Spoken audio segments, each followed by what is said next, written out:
9:19 breaking news में आज की पहली ब्रेकिंग न्यूज। थोड़ी देर में प्रधानमंत्री का संबोधन होने वाला है। लाल किले से देश को संबोधित करेंगे प्रधानमंत्री।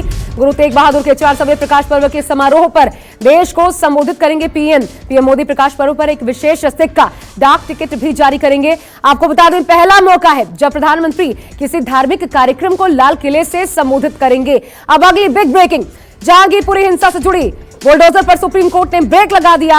अब जहांगीरपुरी में 14 दिनों तक नहीं चलेगा एमसीडी का बुलडोजर। आपको बता दें, सुप्रीम कोर्ट में सुनवाई के बाद अंतरिम आदेश जारी किया गया। सुप्रीम कोर्ट ने जहांगीरपुरी में यथास्थिति बनाए रखने का आदेश दिया। कोर्ट में सभी पक्षों से हलफनामा भी मांगा गया। कोर्ट ने कहा, हमारे आदेश के बाद भी कार्यवाही चलती रही है तो हम इसे भी गंभीरता से लेते हैं। अब अगली बड़ी खबर आपकी स्क्रीन पर। दिल्ली के जहांगीरपुरी में बुलडोजर एक्शन पर सुप्रीम कोर्ट में सुनवाई के दौरान याचिकाकर्ता ने कहा, एक खास समुदाय को टारगेट किया गया। याचिकाकर्ता ने सुप्रीम कोर्ट में दलील दी, बिना नोटिस बुलडोजर से कैसे कार्रवाई की गई, पहले नोटिस देना चाहिए था। याचिकाकर्ता ने कहा, सिर्फ एक ही दिन में कॉलोनी को निशाना बनाया गया। बीजेपी नेता की चिट्ठी पर एमसीडी ने गैर कानूनी एक्शन आखिर कैसे लिया। अब आपको अगली बिग ब्रेकिंग बताते हैं। जहांगीरपुरी में अवैध अतिक्रमण पर चलाए गए बुलडोजर पर सियासी घमासान जमकर दिख रहा है। अजय माकन के नेतृत्व में पीड़ित परिवारों से मिलने जहांगीरपुरी पहुंचे कांग्रेस डेलीगेशन को पुलिस ने रोक दिया। पीड़ित परिवारों से मिलने नहीं दिया गया। अजय माकन ने कहा, जहांगीरपुरी में जो कुछ भी कल हुआ वो गैर कानूनी था, बिना नोटिस किसी का घर नहीं तोड़ा जा सकता। अब अगली बिग ब्रेकिंग, बुलडोजर की कार्रवाई पर बरेली के मौलाना तौकीर रजा का विवादित बयान सामने आया।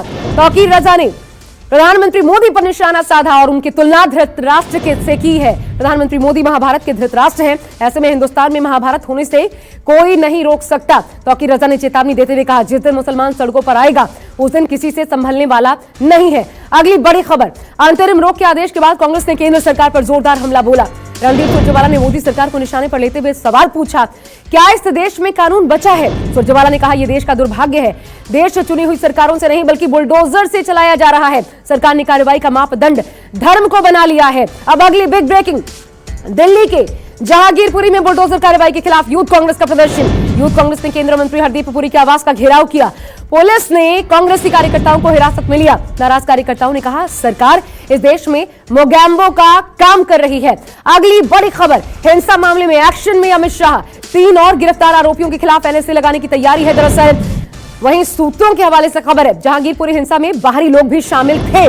बताया जा रहा है, बंगाल के कुछ नंबर जहांगीरपुरी में उस वक्त एक्टिव थे जब हिंसा हुई और अंसार के संपर्क में थे। आपको बता दें, इससे पहले 5 आरोपियों अंसार, सलीम, इमाम शेख, दिलशाद और अहीर पर एनएसए के तहत मुकदमा दर्ज किया जा चुका है। अगली बिग ब्रेकिंग, जहांगीरपुरी में बुलडोजर की कार्रवाई के बाद सियासत गर्मा गई है। केंद्रीय मंत्री गिरिराज सिंह ने ट्वीट कर कहा, पूरे देश में सामाजिक समरसता बिगाड़ने की कोशिश हो रही है। एनआरसी लागू करने का बिल्कुल सही वक्त है और इसे लेकर संसद से लेकर सड़क तक बहस होनी चाहिए। अब अगली बड़ी खबर जल्दी से यूपी से, जहां पर शाहजहांपुर में फिर योगी का बुलडोजर चला।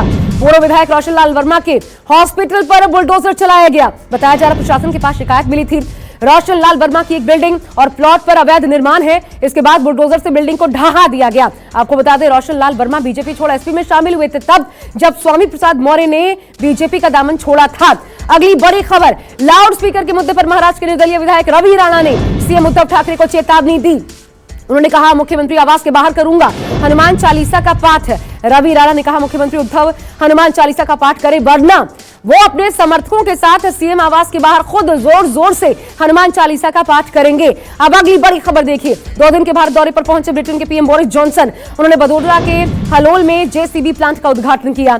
इस दौरान पीएम जॉनसन बुलडोजर पर चढ़ गए, इसकी सवारी की। आज बोरिस जॉनसन ने साबरमती आश्रम में चरखा भी चलाया और चरखा चलाने के बाद बोरिस जॉनसन ने विजिटर बुक में हस्ताक्षर किए, लिखा, साबरमती आना सौभाग्य की बात है। अगली बिग ब्रेकिंग, प्रधानमंत्री नरेंद्र मोदी कल बोरिस जॉनसन से मुलाकात करेंगे और इस बाबत बोरिस जॉनसन ने ट्वीट किया है। आपको बता दें, उन्होंने कहा, भारत के साथ आर्थिक महाशक्ति रिश्ते बढ़ाएंगे। बोरिस जॉनसन अपनी भारत यात्रा के दौरान कई वाणिज्यिक समझौतों की घोषणा भी करेंगे। द्विपक्षीय व्यापार और निवेश संबंधों में नए युग की शुरुआत करेंगे। अब अगली बिग ब्रेकिंग, बारामूला में सुरक्षा बलों ने लश्कर के टॉप कमांडर यूसुफ कांतरू समेत 2 आतंकियों को ढेर कर दिया, मारे गए। इन आतंकियों में एक आतंकी लश्कर का बताया जा रहा है। गोलीबारी में एक नागरिक और 3 जवान घायल हो गए। सभी को अस्पताल में भर्ती करवाया गया। इलाके में कुछ और आतंकियों के छिपे होने की भी आशंका है। अपडेट्स आप तक पहुंचाते रहेंगे। अगली बड़ी खबर बता दें इस वक्त की, एनआईए के 13वें स्थापना दिवस के मौके पर अमित शाह ने आज आतंकवाद पर जमकर प्रहार किया। एनआईए ने टेरर फंडिंग रोकी, ये बड़ी बात अमित शाह ने कही। कश्मीर से स्लीपर सेल को हमने साफ किया, टेरर फंडिंग पर भी एक्शन लिया। अमित शाह ने कहा आतंकवाद पर भारत की जीरो टॉलरेंस नीति है और एनआईए ने आतंकवाद की कमर तोड़ने का काम किया है। अब अगली बड़ी खबर, हरिद्वार धर्म संसद में दिए गए भड़काऊ भाषण के मामले में दायर याचिका पर कल सुप्रीम कोर्ट सुनवाई करेगा। आपको बता दें कोर्ट ने पिछली सुनवाई में उत्तराखंड पुलिस से एफआईआर की स्टेटस रिपोर्ट दायर करने को कहा था। अब आपको 17वीं बड़ी खबर इस वक्त की बताते हैं, ईडी से जुड़ी। दरअसल मनी लॉन्ड्रिंग मामले में ईडी ने एनसीपी नेता नवाब मलिक के खिलाफ चार्जशीट दाखिल कर दिया है। ईडी ने कोर्ट में तकरीबन 5000 पन्नों की चार्जशीट दाखिल की है। आरोप पत्र में 50 से अधिक लोगों के बयान चार्जशीट में दर्ज किए गए हैं। आपको बता दें ईडी ने एनसीपी नेता नवाब मलिक को 23 फरवरी को गिरफ्तार किया था। अब अगली बिग ब्रेकिंग पंजाब से, जहां पर प्रचंड जीत के बाद दिल्ली के सीएम केजरीवाल बेंगलुरु पहुंचे, किसान सम्मेलन में हिस्सा लिया, संबोधित किया। कर्नाटक में आपकी सरकार बनेगी, कहा रावण की तरह मोदी सरकार का भी अहंकार टूटेगा, यह भी कहा। और 13 महीने में कृषि कानून वापस लेने पड़े। इस दौरान केजरीवाल ने साथ ही कहा दिल्ली पंजाब के बाद अब कर्नाटक में भी आम आदमी पार्टी की सरकार बनेगी। अब आपको अगली बिग ब्रेकिंग 19वीं 9 बजे की अंतिम बड़ी खबर बता दें, कोरोना से जुड़ी, जिसमें एक बार फिर उछाल देखने को मिला। मास्क लगाना फिर से जरूरी कर दिया गया है। पंजाब में मास्क लगाना जरूरी हो गया, हालांकि अभी नहीं लगेगा जुर्माना। पंजाब सरकार ने भीड़भाड़ वाले जगहों पर मास्क पहनना अनिवार्य किया है। इससे पहले दिल्ली सरकार ने मास्क न पहनने पर 500 रुपए का जुर्माना लगाने का प्रावधान किया था। इधर हरियाणा और यूपी के कुछ जिलों में मास्क को अनिवार्य किया गया है।